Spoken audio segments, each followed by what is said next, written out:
Assalamualaikum warahmatullahi wabarakatuh. Nahmaduhu wa nasta'inuhu wa nastaghfiruhu. Wa na'udzu billahi min syururi anfusina wa min sayyiati a'malina. May yahdihillahu fala mudilla lahu wa may yudlil fala hadiya lahu. Asyhadu an la ilaha illallah wahdahu la syarika lahu wa asyhadu anna Muhammadan abduhu wa rasuluh. Allahumma salli wa sallim wa barik ala sayyidina Muhammad asyrafil anbiya'i wal mursalin wa ala alihi wa sahbihi wa man tabi'ahum bi ihsanin ila yaumiddin, amma ba'du. Alhamdulillah, marilah kita merafakkan setinggi-tinggi kesyukuran kita kepada Allah Subhanahu wa taala kerana dengan limpah dan kurnianya kita dapat meneruskan lagi program kita pada pagi ini, iaitu program Pondok Masjid, anjuran daripada Jabatan Agama Islam Wilayah dengan kerjasama Majlis Masjid Wilayah Persekutuan. Dan insya-Allah kita akan sambung lagi pengajian kita dalam bidang tasawuf menggunakan kitab Bustanul Arifin karangan Al-Imam Nawawi rahimakumullah. Para hadirin hadirat yang dirahmati Allah sekalian, tersambung tajuk yang seterusnya, iaitu berkaitan dengan tinggalkan marah pada muka surat 44. Dan saya ulang balik, muka surat 44, hadis yang ke-20, bab pada menyatakan meninggalkan kemarahan. InsyaAllah kita pada pagi ini akan bincangkan berkaitan dengan sifat marah yang dihimpunkan oleh Imam Nawawi dalam kitabnya untuk sama-sama kita menghayati dan mencungkil rahsia-rahsia berkaitan dengan apa yang telah disebut dalam kitab ini berkaitan dengan sifat marah yang diperintahkan oleh Nabi SAW supaya ditinggalkan. Maka hadisnya yang berbunyi, An Abi Hurairah radhiyallahu ta'ala anhu anna rajulan qala lin nabiy sallallahu alaihi wasallam awsini qala la taghdab faraddada mirara qala la taghdab rawahul Bukhari. Artinya, daripada Abu Hurairah radhiyallahu anhu berkata bahawasanya seorang lelaki berkata kepada Nabi sallallahu alaihi wasallam, berilah wasiat olehmu akan daku. Lalu Nabi sallallahu alaihi wasallam bersabda, jangan engkau suka marah.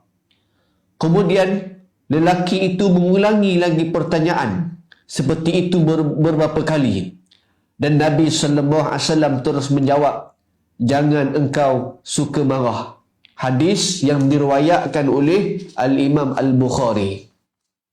Pada hadirin muslimin dan muslimat yang dirahmati Allah sekalian, secara umumnya Nabi menasihati seorang yang telah bertanya kepadanya berkaitan dengan sifat marah. Maksud yang dilarang oleh Nabi di sini bukan Nabi suruh buang sifat marah yang ada dalam diri kita, tidak.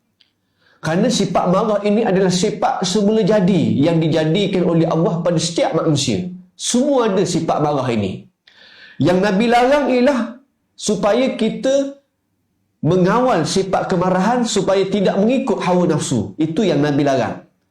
Marah ni ada marah yang boleh, ada marah yang tidak boleh. Maka maksud di sini ialah marah yang mengikuti hawa nafsu, yang keluar daripada syariat Allah Subhanahu Wa Taala. Sebab tu para ulama menyatakan marah itu dia terbahagi kepada dua. Yang pertama, marah yang terpuji. Bila kita marah, marah itu adalah sifat yang dipuji oleh Allah, iaitu marah yang mengikut syariat Allah Subhanahu Wa Taala. Sebagai contoh, kalau orang menentang agama Allah, menghina agama Islam, mempersenda-sendakan, mempermain-mainkan agama Allah, kita marah. Marah di situ ialah marah yang terpuji, marah yang mendapat pahala di sisi Allah. Ini marah yang disuruh. Yang kedua, marah yang tercela. Di sana ada marah yang tidak disuruh oleh Nabi SAW. Itu marah yang mengikut hawa nafsu. Yang keluar daripada landasan Allah Subhanahu Wa Taala, yang diikuti dengan hasusan syaitan. Maka di sini termasuk di antara marah yang tercela. Sebab itu Al-Imam Ahmad menyatakan, kemarahan itu dia mengumpulkan segala keburukan. Marah yang tercela ni, marah yang mengikut hawa nafsu itu, dia mengumpulkan segala kejahatan dan keburukan. Maka apabila meninggalkan marah, seseorang yang meninggalkan sifat marah, dalam keadaan dia marah, dia tinggalkan sifat marah itu, maka dia telah meninggalkan segala kejahatan yang ada pada diri dia. Apabila seseorang itu meninggalkan semua kejahatan, maka akan memperolehi semua kebaikan dalam diri dia.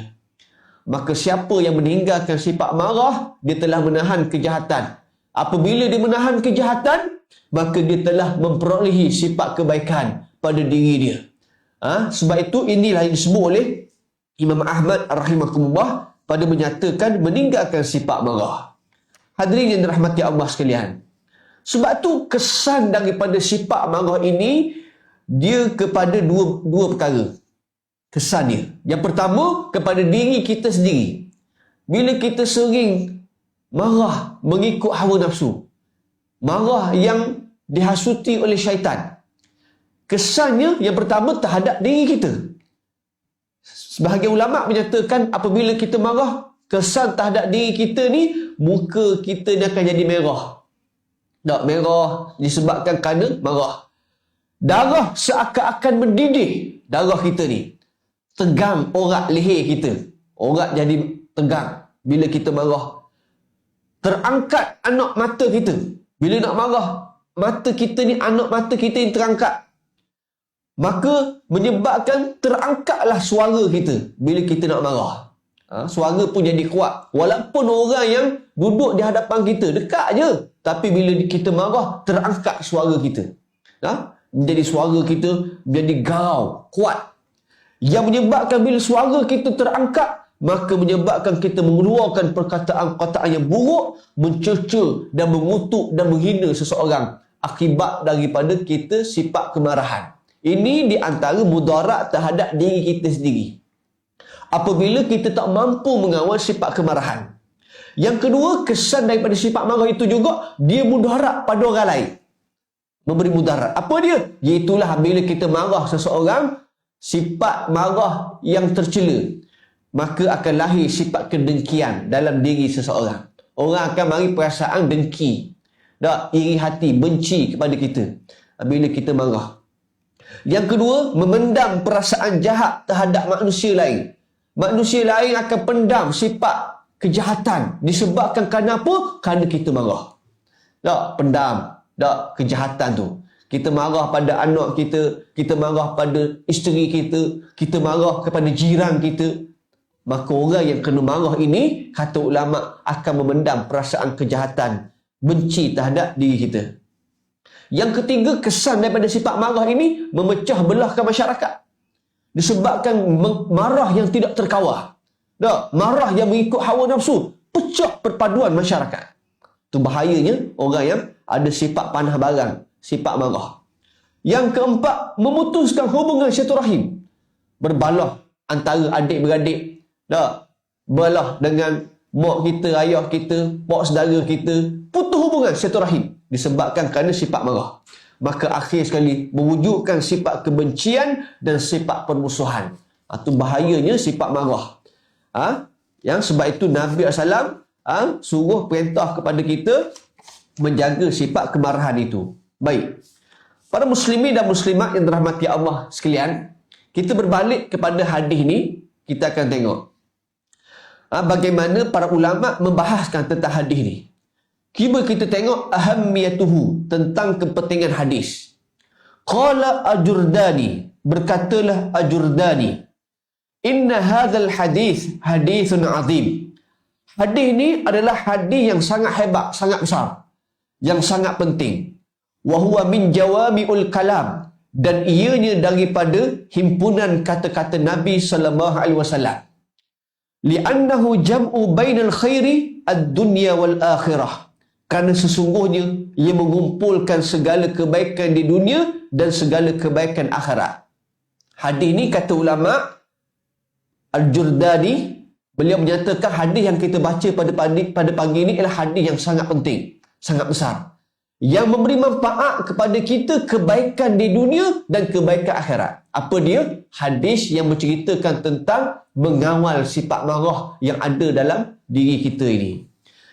Kemudian qala An-Nawawi rahimakumullahu ta'ala, berkatalah Imam Nawawi fi syarhu li Sahih Muslim, dalam kitab syarah Sahih Muslim, qala al-Imam Al-Jalil Abu Muhammad Abdullah bin Abi Zaid, berkatalah Imam Al-Jalil Abu Muhammad Abdullah bin Abi Zaid ni, pendapat Imam Nawawi dinukilkan, diambil pandangan Al-Imam Abu Jalil Muhammad Abdullah bin Zaid.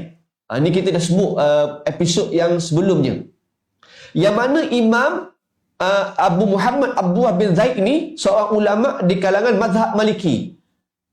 Beliau tinggal di Maghribi. Pada zaman dia telah sebut tentang hadis ni yang kita baca. Apa yang komentar daripada Imam Abdullah bin Abi Zaid yang telah dinukilkan oleh Imam Nawawi rahimahullah? Kata dia, jama'u adabul khair yatafarru'u min arba'atul ahadis. Telah terhimpun adab-adab kebaikan itu bercabang daripada 4 hadis ni. 4 hadis yang mana? 4 hadis yang pernah kita sebut pada episod sebelum ni. Ada 4 hadis. Daripada 4 hadis itu, maka tercabanglah kebaikan-kebaikan, sifat-sifat kebaikan. Perbahasan-perbahasan tentang akhlak, ilmu kebaikan. Punca daripada 4 hadis ni. Termasuklah daripada 4 hadis itu ialah hadis yang kita baca pada pagi ni. Itu hadis yang Nabi pesan kepada kita, la taghdha, jangan kamu suka marah. Yang kita dah sebut, wala'alla hadha huwa sirru fil ikhtiyarun Nawawi rahimakumullahu ta'ala hadhil ahadis. Maka atas sebab sedemikianlah, maka inilah rahsia mengapa Al-Imam Nawawi rahimakumullah memilih keempat-empat hadis ni dalam kumpulan hadis. Imam Nawawi dia pilih 4 hadis ni, lalu dihimpunkan dalam kitab penulisannya. Apa dia kitab hadis tu? Hadis-hadis yang disebut 4 perkara tu. Yang pertama, kitab hadis yang kita dah baca sebelum ni. Man kana yu'minuna billahi wal yawmil akhir falyakul khairan aw la yasmut. Siapa yang beriman pada Allah hari akhirat, bercakap perkara baik ataupun diam. Ini yang kita dah baca dah hadis ni. Hadis yang pertama.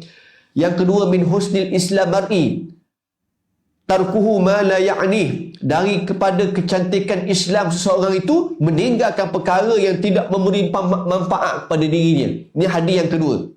Hadis yang ketiga, la yu'minu ahadukum hatta yuhibba li akhihi ma yuhibbu li nafsihi. Tidak sempurna iman seseorang sehinggalah dia kasih pada saudaranya seperti mana ia kasih pada dirinya sendiri. Ini hadis yang ketiga.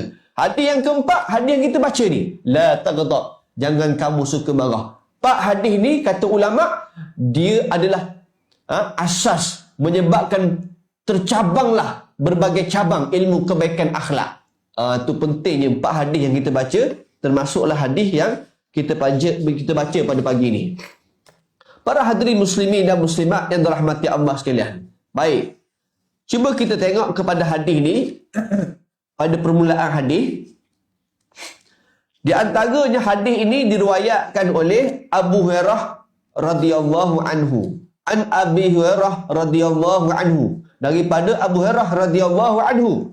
Siapa dia Abu Hurairah? Kita dah sebut dah episod sebelum ni. Banyak kali lah tentang, kita dah bincang tentang biodata Abu Hurairah ni. Abu Hurairah ni nama dia ialah Abdul Rahman. Abdul Rahman digelar sebagai Abu Hurairah kerana dia suka kepada kucing.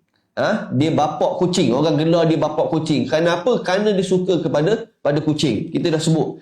Dan dia telah meriwayatkan hadis sebanyak 1,609 hadis. Banyak. 1,609 hadis. Sebab tu kita sentiasa jumpa dengan sahabat Nabi tu Abu Hurairah setiap kali meriwayatkan hadis. Minggu lepas pun kita dah jumpa Abu Hurairah. Hari ni pun kita jumpa juga Abu Hurairah. Kerana dia di antara sahabat Nabi tokoh meriwayatkan hadis. Banyak meriwayatkan hadis. Baik. Kata Abu Hurairah radhiyallahu anhu, anna rajulan qala lin nabiy sallallahu alaihi wasallam. Sesungguhnya ada seorang lelaki yang berkata kepada Nabi sallam. Seorang lelaki berjumpa dengan Nabi, apa kata dia? Ausini, wahai Rasulullah, tolong nasihatkan kepada aku. Tuan-tuan cuba tengok perkataan rajulan. Dalam hadis ni, cuba tengok. Anna rajulan, seorang lelaki. Apa maksud seorang lelaki yang berjumpa dengan Nabi SAW? Siapa dia yang berjumpa dengan Nabi? Kata ulama, qila huwa Abu Darda radhiyallahu anhu. Iaitulah sahabat Nabi yang bernama Abu Darda radhiyallahu anhu. Rupa-rupanya Abu Darda satu hari berjumpa dengan Nabi SAW.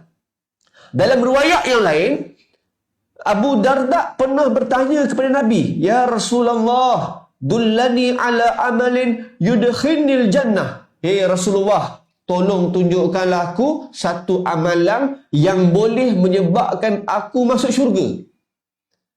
Amalan tu kalau aku buat, aku masuk syurga. Apa kata Nabi? La taghdab. Nabi kata, jangan kamu suka marah. Tahan kemarahan kamu ni. Jangan suka marah. Walakal jannah. Bagi kamu syurga, kata Nabi. Di antara cara nak dapat masuk syurga Allah, iaitulah menahan sifat kemarahan yang ada dalam diri kita. Tak? Ni Abu Darda tanya. Maknanya tuan-tuan, tak, selagi mana kita tak mampu nak mengawal sifat kemarahan yang ada dalam diri kita, kita tak bermujahadah. Tak? Hawa nafsu kita saat kita marah, maka kita masih belum lagi mencapai sifat-sifat ahli syurga. Orang yang ahli syurga ni antaranya ialah mereka yang dapat mengawal sifat kemarahan saat ketika mana dalam keadaan dia marah. Abu Darda tanya soalan kepada Nabi SAW. Satu soalan yang sangat besar. Tak? Tanya, bagaimana cara untuk aku masuk syurga Allah? Hebat soalan ni. Biasa kalau kita tanya soalan apa, tuan-tuan? Kan? Abu Darda dia tanya soalan, Ya Rasulullah, tolong tunjukkan aku satu amalan yang boleh menyebabkan aku masuk syurga. Hebat soalan ni. Kita soalan kalau tanya soalan apa, tuan-tuan? Biasa-biasalah. Tak? Kedai mana sup tom yam yang paling sedap sekali? Tak? Biasa kita tanya kan? Tak? Kedai mana masakan yang hebat sekali, paling sedap sekali? Tak? Tu soalan biasa-biasa je. Abu Darda dia tanya soalan yang besar. Bagaimana cara untuk aku masuk syurga Allah? Amalan itu boleh aku masuk syurga. Kata Nabi, la taghdab. Jangan kamu suka marah. Baik. Maka Abu Darda tanya kepada Nabi. Apa pertanyaan dia? Dia kata, Ausini, Ya Rasulullah, tolong nasihatkan untuk aku. Ausini. Apa maksud Ausini? Ulama menyatakan, dullani ala amalin yang fa'uni. Itu maksudnya. Kita tengok satu persatu perkataan tu. Tuan-tuan tengok perkataan yang kedua, Ausini. Berilah nasihat kepada aku. Maksud dia, dullani ala amalin yang fa'uni. Tunjukkanlah pada aku satu amalan yang boleh memberi manfaat kepada diri aku. Amalan tu memberi manfaat untuk diri aku. Itu maksud Ausini. Beri nasihat pada aku. Seolah-olah Abu Darda kata, Ya Rasulullah, tolong tunjukkan aku yang boleh memberi manfaat satu amalan yang aku buat. Begitu. Maksud Ausini. Lalu Nabi kata, La taghdab. Apa maksud la taghdab? Kata ulama, yang dimaksudkan dengan la taghdab di sini, ijtanibul asbabul ghadab. Iaitulah menjauhi sebab-sebab yang menimbulkan kemarahan. Jauhkan daripada sebab-sebab yang boleh menyebabkan lahirnya sifat marah. Wala tata'arradu lima yajlibuhu. Dan janganlah dedahkan diri kamu kepada apa sahaja yang menyebabkan kemarahan itu timbul. Jangan kamu dedahkan diri kamu apa-apa perkara yang menyebabkan kamu boleh marah. Jauhkan. Aw la ta'malu bimaqtadil ghadab. Atau jangan melakukan sesuatu yang menyebabkan wujudnya kemarahan. Tak? Kita ni kena jaga, jangan buat perkara yang menyebabkan timbul kemarahan orang ataupun kemarahan diri kita sendiri. Jauhkan. Tak? Wal ghadab sawrani fin nafsi. Kemarahan itu adalah satu ledakan dalam jiwa seseorang. Tak? Kemarahan itu dia seumpama bom jangka. Tak? Tit, tit, tit, berdetik dalam diri kita. Sampai satu masa, kalau kita tak mampu nak kawal kemarahan itu, maka dia meledak. Pum. Ibarat macam bara api. Ibarat macam gunung berapi. Tak? Sampai satu masa, tak? Mula-mula dia keluar asap dulu. Tak? Tanda-tanda. Tapi kalau dah tak mampu nak kawal, meledak. Boom. Begitulah sifat kemarahan. Yang disebut oleh ulama, ledakan dalam jiwa seseorang. Yahmiluha ala rurbatil fil batshi wal intiqami. Di mana sifat marah itu akan menjerumus kepada kekerasan. Lahir daripada sifat marah, kekerasan ataupun tindakan ke atas seseorang. Tindakan yang melampaui batas. Maka inilah kata ulama yang dimaksudkan dengan la taghdab di sini. Nabi kata jangan kamu marah, maksudnya jangan, jauhilah kamu daripada sebab-sebab yang menimbulkan kemarahan. Bila kita faham perkataan-perkataan yang digunakan dalam hadis ni, barulah kita faham apakah yang dimaksudkan oleh Nabi sallallahu alaihi wasallam. Muslimin, muslimat yang dirahmati Allah sekalian. Baik. Al-Imam Al-Ghazali rahimahullah menyatakan, Imam Ghazali ada sebut, beliau menyatakan manusia ni, insan, apabila seseorang itu dalam keadaan dia marah, dia mempunyai 3 kedudukan. Imam Ghazali kata, siapa seseorang itu dalam keadaan dia marah, kedudukan seseorang itu ada 3 martabat kedudukan bila saat dia marah. Cuba pagi ni kita tengok, kita ni duduk di kedudukan yang mana? Kedudukan nombor 1 ke? Kedudukan nombor 2 ke? Kedudukan nombor 3? Kita akan duduk di salah satu daripada 3 kedudukan ni. Maka Imam Ghazali menyatakan kedudukan yang pertama, apabila seseorang itu dia marah, yang pertama sekali, orang yang jenis cepat marah. Ada tak? Ini kedudukan yang pertama. Jenis orang yang jenis cepat marah. Cepat marah. Salah sikit, perpah lalu. Salah sikit, marah selalu. Salah sikit, tengking selalu. Orang jenis cepat marah. Ada tak? Jenis cepat melenting, panah barang. Ada. Tak? Ada di antara kita ni jenis macam ni. Jenis yang pertama.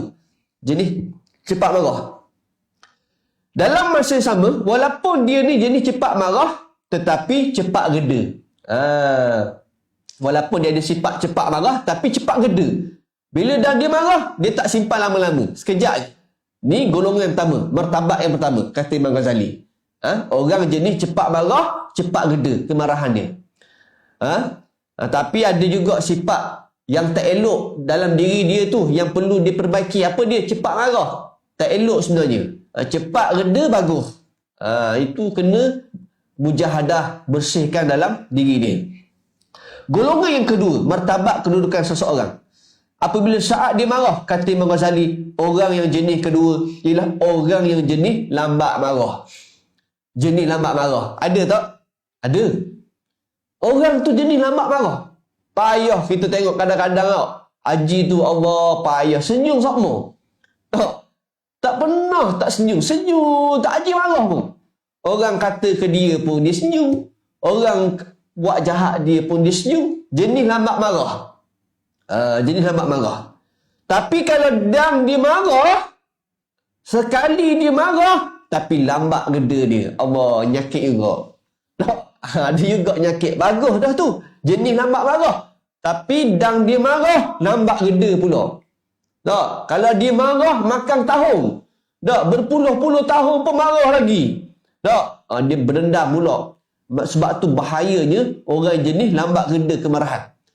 Tak? Kadang-kadang tu tengok orang tak marah. Aku takkan maafkan kamu sampai kiamat. Oh, sampai kiamat. Dia marah. Tak? Memang tak maaf lah. Tak? Jangan kamu pijak tanah ini. 7 keturunan aku takkan maaf. Oh, 7 keturunan dia tak maaf. Dahsyat tu dah. Dia punya kemarahan dia tu. Maksud apa dia? Lambat reda kemarahan ni. Walaupun jenis-jenis lambat marah, bagus dah. Tapi lambat reda. Ini juga satu penyakit. Penyakit kemarahan yang ada dalam diri seseorang. Itu yang kedua. Yang ketiga adalah yang terpuji, kata Imam Ghazali.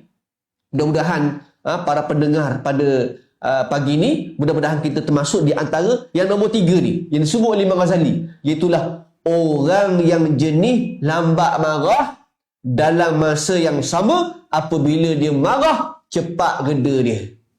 Nah, ini golongan yang terpuji. Tak, jernih lambat marah, payah nak marah, tapi dang dia marah cepat reda dia. Inilah sifat yang terpuji yang disebut oleh Imam Ghazali rahimahullah. Mudah-mudahan kita tergolong di antara golongan orang yang nombor 3 ni, yang disebut oleh Imam Ghazali rahimahullah. Baik.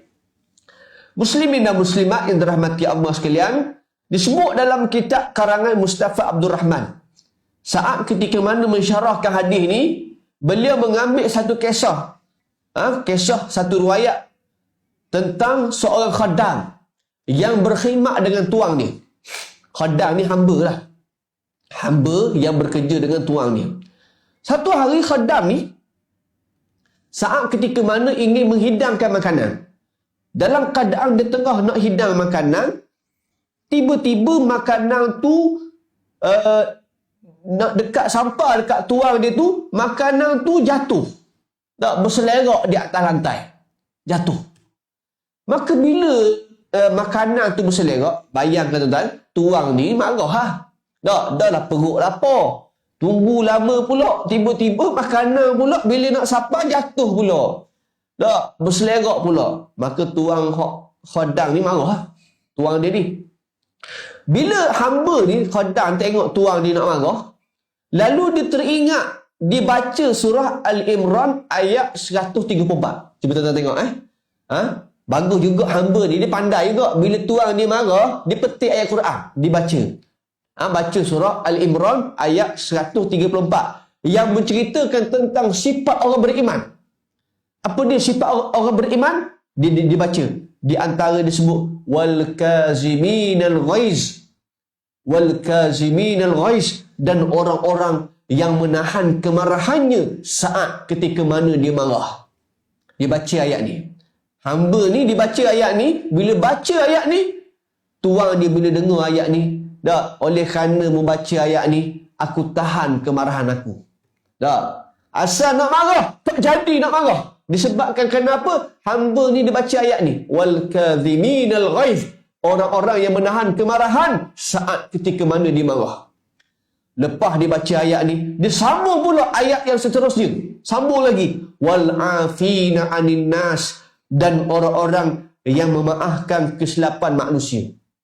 Yang memberi maaf. Bila orang tu buat silap, dia beri maaf atas kesilapan dan kesalahan. Baca ayat kedua ni, kata tuang dia, oleh kerana membaca ayat ni, ayat yang seterusnya, aku maafkan silap kamu. Aku maafkan kepada kamu. Tengok tuan-tuan, orang beriman, bila dengar ayat Quran, tak, terus menusuk dalam hati kalbunya. Tak, dengar Quran, perintah daripada Allah, terus melakukan. Tak, nusuk dalam hati. Tak, beri maaf pada orang. Tak, akibat daripada bacaan daripada hamba ni. Kemudian, lepas baca ayat ni, hamba ni pula, khadam ni, sambung lagi ayat yang terakhir. Apa dia? Wallahu yuhibbul muhsinin. Dan Allah sangat menyukai orang-orang yang melakukan kebaikan. Allah suka orang yang melakukan kebaikan. Wallahu yuhibbul muhsinin. Dia baca lagi ayat yang seterusnya. Bila tuang ni dia dengar, dah hamba ni baca ayat seterusnya, lalu kata tuang dia, oleh kerana membaca ayat ni, aku merdekakan kamu sebagai seorang hamba. Hari ini aku bebaskan kamu. Tak. Asal nak marah, tak jadi marah. Asal nak tak nak maaf, diberi maaf. Dan akhir sekali, dimerdekakan. Dibebaskan. Tak, aku bebaskan kamu. Dan aku hadiahkan kepada kamu 1000 dinar. Diberi pula hadiah 1000 dinar. Disebabkan kenapa? Mengingatkan ayat Quran menceritakan tentang sifat orang beriman, iaitu orang yang menahan sifat marah dan beri maaf kepada orang. Dan Allah suka orang yang melakukan kebaikan. Muslimin dan muslimat yang dirahmati Allah. Surah Al-Imran ayat 134. Tuan-tuan, ayat ni saya nak cerita sikit lah, nak kongsi sedikit. Ayat ni adalah ayat yang mencerita, ayat ni adalah ayat syifa. Ayat syifa. Siapa yang ada masalah penyakit, Penyakit apa tuan-tuan? Penyakit panah barang. Kadang-kadang suami kita ni panah barang. Nak musim Covid ni, duduk kurung dalam rumah. Tak boleh nak pergi mana hari ni. Alhamdulillah lah boleh dah pergi melancong. Siapa yang dah vaksin, boleh keluar melancong. Hari tu panah barang, duduk rumah kurung. Berbulan-bulan duduk rumah. Aku tengok mu tengok aku. Jadi kadang-kadang sifat panah barang, sifat penyakit, sifat cepat marah ni, jenis bekeng sangat ni, salah sikit napah lalu, salah sikit pukul lalu. Maka orang yang ada suami macam ni, tuan-tuan ambil air. Air, baca ayat yang kita baca tadi, surah Al-Imran tadi. Baca, wal kadhiminal ghaiz wal afina 'anil nas wallahu yuhibbul muhsinin. Dengan niat supaya Allah lembutkan hati dia. Tiup dekat air tu, suruh dia minum. Bagi dia minum. Bagi suami hak jenis bekeng tadi, jenis garang. Ataupun kadang-kadang suami tak bekeng, isteri bekeng. Ada tak isteri bekeng?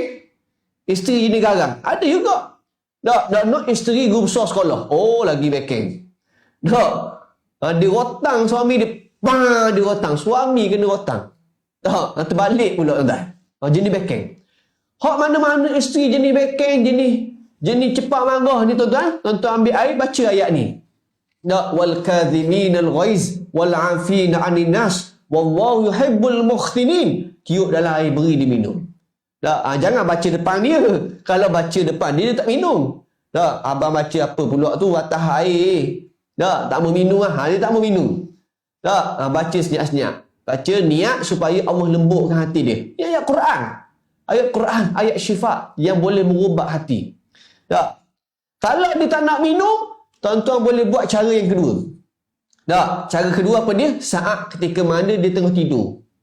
Tengah tidur tu, tengah tidur, jangan baru tidur. Kalau baru tidur, terkejut pula.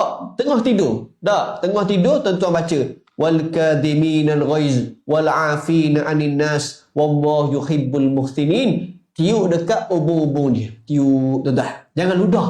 Ludah bangun semula ni. Tiup dengan niat supaya Allah lembutkan hati dia. Doa kepada Allah, Allah lembutkan jiwa dia.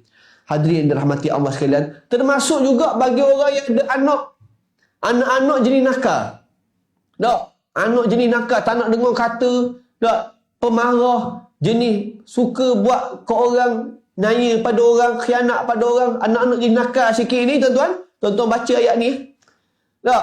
Anak tengah tidur, tuan-tuan baca. Wal kadhiminal ghaiz wal afina 'anil nas wallahu yuhibbul muhsinin. Niat supaya Allah lembutkan hati dia. Mudah-mudahan berkat daripada ayat Quran itu, Allah lembutkan jiwa dia. Tuan-tuan, guna ayat ni, surah Al-Imran, ayat 134. Muslimin dan muslimat yang dirahmati Allah sekalian. Baik. Kita sambung lagi tentang bagaimana kelebihan orang yang menahan sifat marah ni. Di antara kelebihan orang yang menahan sifat marah ni, dia jauh daripada kemurkaan Allah. Siapa saat dia tengah nak marah, dia tahan kemarahan. Dia tahan. Maka orang ni jauh daripada kemurkaan Allah. Siapa yang sebut ni? Nabi sebut. Nabi sebut hadis yang diriwayatkan oleh Abdullah bin Umar radhiyallahu anhuma. Pernah Abdullah bin Umar bertanya kepada Nabi, "Madza yubaiduni min ghadabillahi azza wa jal?" Apakah yang menjauhkan aku daripada kemurkaan Allah Ta'ala? Apa yang menyebabkan aku boleh jauh daripada Allah Ta'ala murka terhadap diri aku? Maka kata Nabi, qala la taghdab. Nabi kata, jangan kamu suka marah. Orang yang suka marah ni akan menyebabkan Allah murka terhadap diri dia. Maka jangan suka marah. Tahan marah. Time kita nak marah, tahan. Maka menyebabkan tahan kemarahan itu, kita jauh daripada kemurkaan Allah Ta'ala. Yang kedua, orang yang menahan sifat marah ni ialah orang yang berakhlak. Akhlak yang bagus. Akhlak yang comel. Akhlak yang bagus. Akhlak yang baik. Sebab kata Nabi SAW dalam satu hadis, Nabi kata, husnul khuluqi huwa an la taghdab in istata'ta. Dari satu kebagusan akhlak, kata Nabi. Husnul khuluq. Keelokan akhlak seseorang. Kebaikan akhlak seseorang ialah huwa an la taghdab in istata'ta. Iaitulah jika kamu mampu, jangan kamu marah. Itu akhlak yang sangat baik. Akhlak yang terpuji. Tak, nak tengok akhlak terpuji ataupun tidak?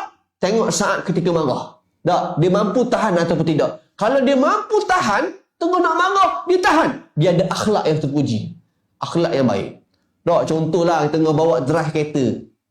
Tak, tengah-tengah drive kereta, orang horn kita. Pim! Oh, tuan-tuan. Tak, pernah tak tuan-tuan berlaku?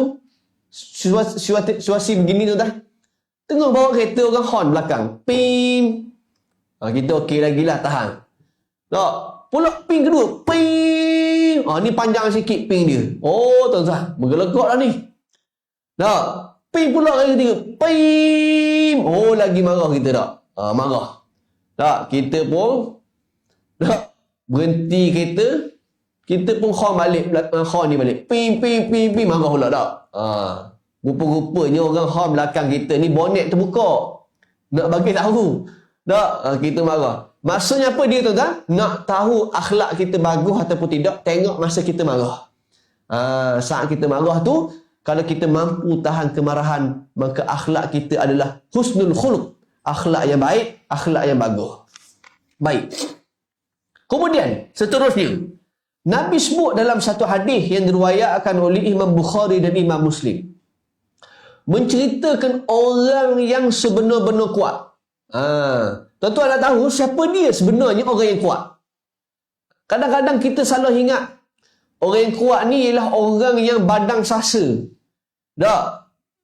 Badang yang kuat berlawang. Sekali dia lawang 10 orang mati. Ni orang kuat ni, hero. Tak? Itu bukan orang kuat, tuan-tuan. Tak? Nabi sebut dalam hadis, laisa syadid bisur'ah.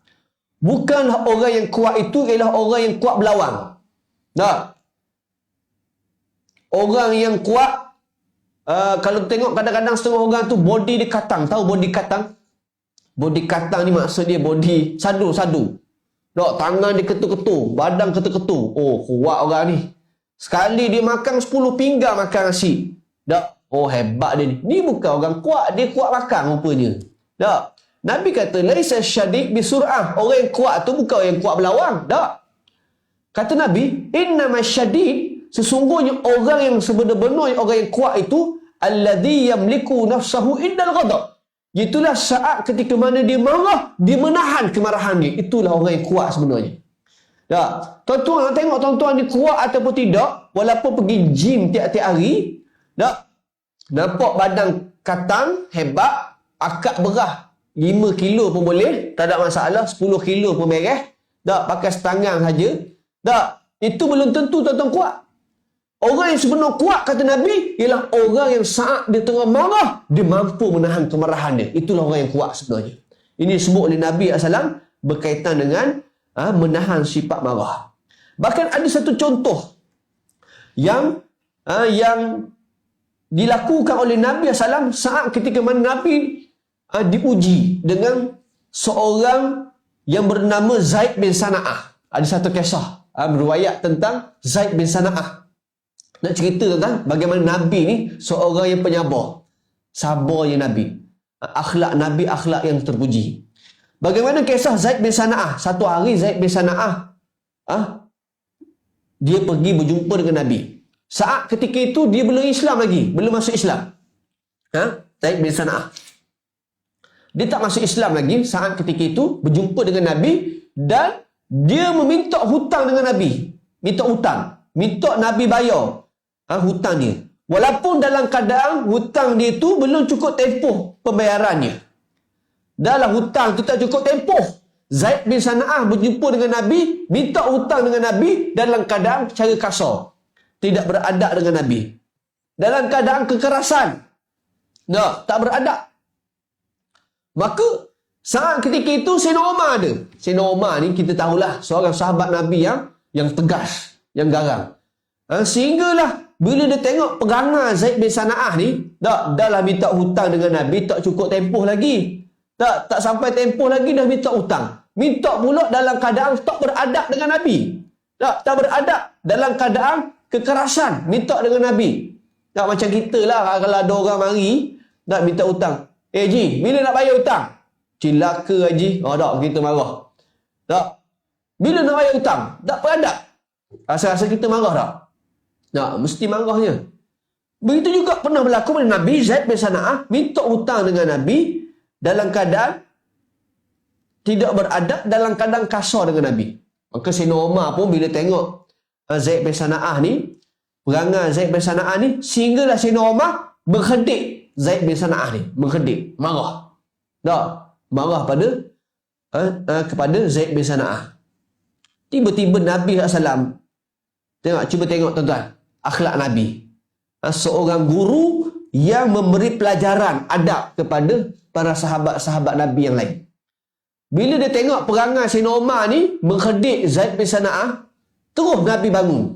Nabi kata apa? Nabi kata, ana wa huwa kunna ahwaju ila ghairi hadha ya Umar. Tak, Nabi nasihat pada Sayyidina Umar.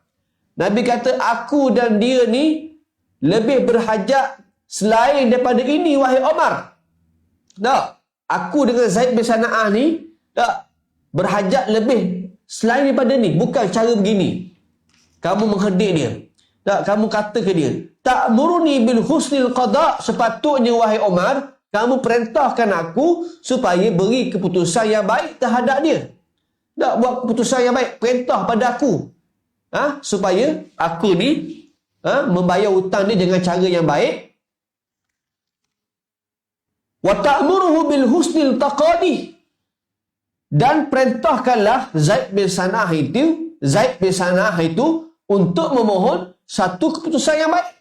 Sepatutnya begitulah wahai Umar, kamu perintah aku dengan cara yang baik, kamu perintah Zaid bin Sana'ah dengan cara yang baik untuk mohon hutang dia dengan cara yang baik. Begitu sepatutnya wahai Umar. Bukan kamu pergi herdik dia, nak pergi marah dia. Nabi tegur Sayyidina Umar. Sehinggalah Nabi SAW, akibat daripada peristiwa itu, Nabi membayar hutangnya dan Nabi bayar lebih lagi sebagai pampasan. Bayar lebih lagi, beri hadiah pula pada Zaid bin Sana'ah, pampasan terhadap herdikan yang dibuat oleh Sayyidina Umar. Nabi bayar disebabkan kerana kata-kata Sayyidina Umar terhadap Zaid bin Sana'ah ni. Nabi beri hadiah pula, yang menyebabkan Zaid bin Sana'ah hari itu masuk Islam. Dan akibat daripada peristiwa ni, tak masuk Islam Zaid bin Sana'ah, melihat bagaimana Nabi SAW menahan sifat kemarahannya. Penyambutnya Nabi tak marah, tuan-tuan. Nabi tak marah. Kalau Nabi marah, tak, macam manalah, adakah Zaid bin Sana'ah ni masuk Islam ataupun tidak. Tapi Nabi sabar, Nabi beri hadiah pula kepada Zaid bin Sana'ah. Itulah yang menyebabkan Zaid bin Sana'ah masuk Islam. Muslimin dan muslimat yang dirahmati Allah sekalian. Sikit lagi tuan-tuan. Baik. Baik. Bagaimana cara kita untuk menahan sifat marah? Ada cara dia. Nabi mengajar kepada kita, di antara cara untuk kita bermujahadah. Bila saat kita tengah marah, cara kita nak kawal sifat kemarahan tu macam mana? Yang pertama, Nabi mengajar kepada kita satu kalimah. Bila kita tengah nak marah, sebut kalimah ni. Disebut dalam hadis yang diriwayatkan oleh Imam Bukhari dan Imam Muslim. Nabi kata, saat ketika mana ada dua orang sedang bergaduh. Nabi pernah melihat satu peristiwa, ada dua orang sedang bertengkar, bergaduh. Nabi pergi dekat dia, Nabi kata apa? Inni u'allimu kalimah. Sesungguhnya aku tahu satu kalimah. Lau qala laha, jika kamu sebut kalimah ini, la dhahaba anhu ma yajidu, maka akan hilang kemarahan kamu. Nabi pesan pada dua orang sedang bergaduh ni, sedang bertengkar, kalau kamu sebut kalimah ni akan hilang kemarahan. Apa dia? Lau qala a'udzu billahi minasyaitonir rajim. Aku berlindung kepada Allah daripada syaitan yang direjam. Kalimah a'udzu billahi minasyaitonir rajim. Bila taat kita nak marah pada orang, nak bergaduh dengan orang, sebut kalimah ni, a'udzu billahi minasyaitonir rajim. Marah lagi, sebut lagi. A'udzubillahi minasyaitonirrajim. Marah lagi, sebut lagi. Minta lindung dengan Allah daripada syaitan yang menghasut manusia supaya terkeluar daripada ajaran Islam itu sendiri. Maka minta lindung. A'udzubillahi minasyaitonirrajim. Ini kalimah yang diajar oleh Nabi saat kita tengah marah. Yang kedua, bagi orang yang sedang dalam keadaan marah, yang kedua, tips yang kedua yang diajar oleh Nabi dalam hadis yang diriwayatkan oleh Abu Daud. Nabi kata, "Idza ghadiba ahadukum wa huwa qa'imun falyajlis."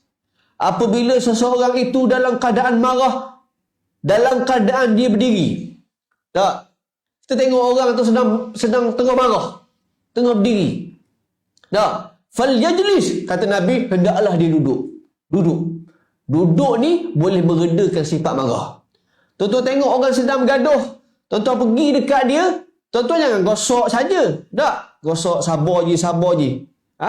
Baguslah sebut begitu. Tuan-tuan ambil kursi, suruh dia duduk. Duduk je, duduk. Suruh dia duduk. Suruh dia tenang, duduk. Kerana duduk itu boleh meredakan kemarahan. Duduk. Orang tu berdiri, duduk. Duduk. Maka duduk boleh meredakan kemarahan. Macam kita lah kalau balik rumah, kadang-kadang bila kita balik rumah, bini kita marah. Isteri kita marah. Popa, duduk belebeh, duduk marah. Bila isteri kita marah, tuan-tuan, nak buat macam mana? Tuan-tuan ambil kursi, suruh dia duduk. Ya, duduk sekejap, duduk. Suruh dia duduk. Duduk ni boleh meredakan sifat marah. Kemudian Nabi kata lagi, fa in zahaba anhul ghadab. Jika saat ketika mana dia duduk pun marah juga. Duduk pun marah lagi. Tak. Wa illa falyastaja', maka hendaklah dia baring, kata Nabi. Bila duduk pun marah, suruh dia baring. Tak, bini kita duduk pun marah juga, akak dia lepas atas hati. Tak, suruh dia tidur, rehat. Kena molek tidur terus. Tak jadi nak marah. Falyastajib, baring. Baring ini boleh meredakan sifat kemarahan. Baik. Kemudian yang ketiga, Nabi SAW menceritakan tips yang ketiga, bagaimana cara untuk kita menahan sifat marah. Yang ketiga ialah Nabi kata dalam hadis yang diriwayatkan oleh Imam Tirmizi. Nabi kata, "Idza ghadiba ahadukum falyaskut." Apabila seseorang kamu marah, maka hendaklah dia diam, jangan bercakap. Jangan bercakap. Nabi ulang sampai tahap 3 kali. "Idza ghadiba ahadukum falyaskut." Bila seseorang itu dia dalam keadaan marah, hendaklah dia diam. Falyaskut. Diam. Jangan bercakap. Orang tengah marah ni, cara dia ialah jangan bercakap. Jangan bercakap. Sebab apa? Kerana dibimbangi. Bimbang. Saat dia tengah marah, dia tak mampu nak kawal diri dia. Tak, pemikiran dia, tindakan dia, ucapan dia, perbuatan dia. Tak, takut dia, maka Nabi suruh diam. Jangan bercakap. Sehingga para ulama menyatakan, jika sekiranya dia tengah marah, tiba-tiba keluar perkataan tolak. Perkataan cerai. Tengah-tengah marah ni. Tak, dia bercakap, keluar akhir sekali perkataan cerai. Aku ceraikan kamu dengan 1000 tolak. 1000 dah. Dia punya marah dia tu. Tak, marah. Bila dia keluar perkataan cerai, maka kata ulama, maka jatuhlah tolak dia. Jatuh. Tu dalam keadaan dia tak sangka-sangka. Ustaz, saya tak sengaja, saya tengah marah. Jatuh hukum dia, jatuh. Sebab tu hati-hati. Nabi kata, diam tengah marah ni. Ataupun tengah marah, keluar perkataan kufur. Itu bahaya. Kufur. Tak, kafir kamu ni. Kamu ni kafir. Orang marah betul tu. Tak, hari ni kan, bila orang bercakap ni bukan setakat bercakap pakai mulut. Hari ni orang tulis dalam Facebook, dalam Telegram, dalam WhatsApp. Tak, asal marah je buka Facebook. Asal Facebook je marah. Tak, orang hari ni luah perasaan, tengah marah tu masa bila? Tulis dalam Facebook, marah. Tuan-tuan cuba baca dalam Facebook, dalam WhatsApp, dalam Instagram. Tak, status-status orang yang tengah marah. Dia tulis, Allah, tuan-tuan, bahasa-bahasa dia. Tak, kadang-kadang satu kalimah saja dia tulis, 2 kalimah je. Tapi kalimah itu memberi kesan terhadap diri dia. Apa dia tulis? Kafir, Ustaz. Kafir, Ustaz. Tak, Nabi kata, wa man yukaffira faqad kafar, kata Nabi. Barang siapa yang mengkafirkan orang tu tak kafir, maka kafir tu jatuh atas diri dia balik. Itu bahaya kalimah ni. Tak, sebab tu tengah marah, jangan buka Facebook. Tak, tulis dalam Facebook macam-macam. Tengah marah. tak puas hati lah macam-macam. Keluar perkataan-perkataan yang tak elok. Maka Nabi kata, bila saat kamu tengah marah, kamu hendaklah diam. Jangan bercakap. Diam. Ataupun kadang-kadang tengah marah ni, kamu pergi bunuh orang. Ada tak kes ni begini? Ada. Tengah marah, bunuh. Pergi bunuh orang. Tak, kata ulama', kalau dia bunuh orang, hukum ni hukum kisos. Kena balas balik. Tak, hukum kena bunuh juga. Tak, itu bahaya. Sebab tu ada satu kes dalam surat khabar kan. Kisah bagaimana pemandu teksi. Ni lama dah ni, sebelum PKP lagi. Pemandu teksi yang ingin beratur kereta teksi dia tu untuk masuk gas NGV. Jadi bila nak masuk gas NGV ni, kan, dia pakai gas kereta dia tu, jadi orang beratur lah. Tiba-tiba ada seorang tu dia potong line. Nak potong terus. Dia tak beratur. Jadi berlakulah perbalahan antara mereka. Asalnya balah cakap mulut je. Akhir sekali bertumbuk. Tumbuk. Akhir sekali bunuh. Sampai mati. Bunuh. Sampai tahap jadi kes polis, dibicarakan dalam mahkamah. Yang asalnya daripada mana? Hasil daripada sifat marah. Boleh bunuh orang dah. Ni berlaku tu dah. Berlaku. Akibat daripada sifat kemarahan yang kita tak mampu kawal. Maka Nabi kata duduk diam bila kita tengah marah. Kalau dibunuh orang, maka hendaklah hukum kisos. Kalau dia merosakkan harta benda awak, tak pergi katok kereta, cermin kereta orang, ataupun pergi rosakkan harta benda awak, wajib kena ganti balik. Sebab tu, jagalah sifat kemarahan itu supaya kita tak melampaui batas. Baik, kemudian yang terakhir lah. Sebelum kita pergi kepada soalan kalau ada, dalam hadis yang diriwayatkan oleh Imam Tirmizi, Nabi kata, ala innal ghadab jamrah, kata Nabi. Ingat, sesungguhnya kemarahan itu adalah jamrah. Apa makna jamrah? Dia bara api. Orang yang dalam keadaan marah, dia telah menghidupkan bara api dalam diri dia. Tatawqadu fil qalbi ibnu Adam. Yang menyala dalam hati anak Adam. Bila seseorang itu marah, maka lahirlah bara api dalam diri dia. Sebab tu kena kawal bara ni. Kalau tak terkawal, dengan kita terbakar dah. Itu ibarat orang yang ada sifat marah.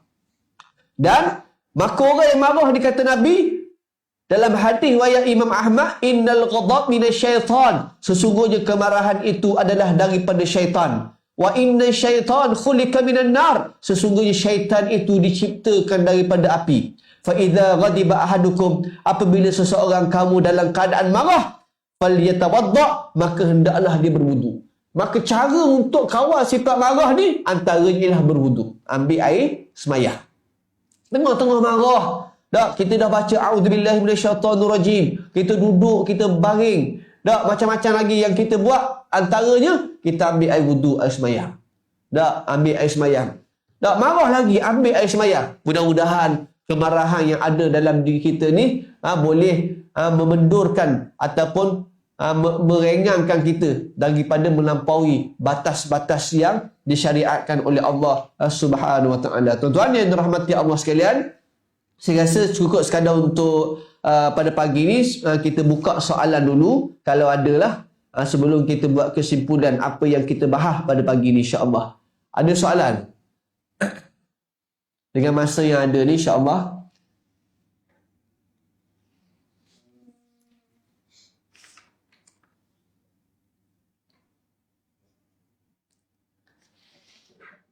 Tak ada.